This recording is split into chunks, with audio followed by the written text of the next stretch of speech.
Salut mes chers amis, comment allez-vous? C'est Laetitia. Aujourd'hui, nous sommes le 16 janvier 2026 et je voudrais partager avec vous 3 articles publiés par Le Monde au mois de janvier 2026. Il s'agit d'un tournant historique pour la démographie française. En 2025, pour la première fois depuis la fin de la Seconde Guerre mondiale, la France a enregistré plus de décès que de naissances. 645 000 naissances contre 651 000 décès. Le solde naturel, c'est-à-dire la différence entre le nombre de naissances et le nombre de décès, est donc devenu négatif. Or, la France, pendant des années, était un des rares pays européens où le solde naturel était positif. Cette évolution s'explique notamment par une baisse prolongée de la fécondité et l'arrivée des générations nombreuses du baby-boom à des âges avancés où la mortalité augmente. Ce phénomène s'accompagne d'un vieillissement accéléré de la population. Les personnes de plus de 65 ans sont presque aussi nombreuses que celles de moins de 20 ans. Didier Breton, démographe, alerte. L'arrivée des baby-boomers à l'âge de la dépendance risque de mettre sous pression le système de soins et la cohésion sociale, car le nombre des jeunes actifs pour financer ces dépenses va diminuer. Mais pourquoi les Français ont-ils de moins en moins d'enfants?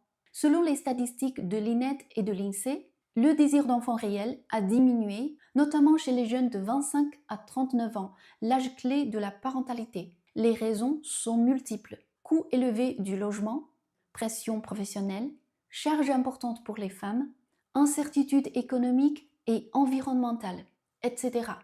Autrement dit, ce n'est pas le désir d'enfant en soi qui disparaît, mais plutôt la possibilité matérielle et sociale de le réaliser.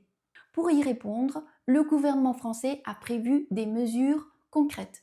À partir de juillet 2026, un nouveau congé de naissance de 2 mois maximum par parent sera mis en place, rétroactif pour les enfants nés depuis le 1er janvier 2026. Ce congé supplémentaire s'ajoute aux congés existants, comme le congé de maternité, le congé de paternité, le congé d'adoption, sans remplacer le congé parental d'éducation qui reste toujours accessible aux familles. Cette réforme, saluée par les associations familiales, vise à soutenir la parentalité et à faciliter l'équilibre entre vie professionnelle et vie privée. En résumé, la France traverse un double défi, moins d'enfants et population vieillissante, avec des répercussions sur le système de santé, les politiques familiales et la société en général. À mon avis, ce défi devient désormais global. De plus en plus de pays devraient se poser la même question, celle de la conciliation entre projets parentaux et réalité sociale. Voilà ce que je voudrais partager avec vous aujourd'hui.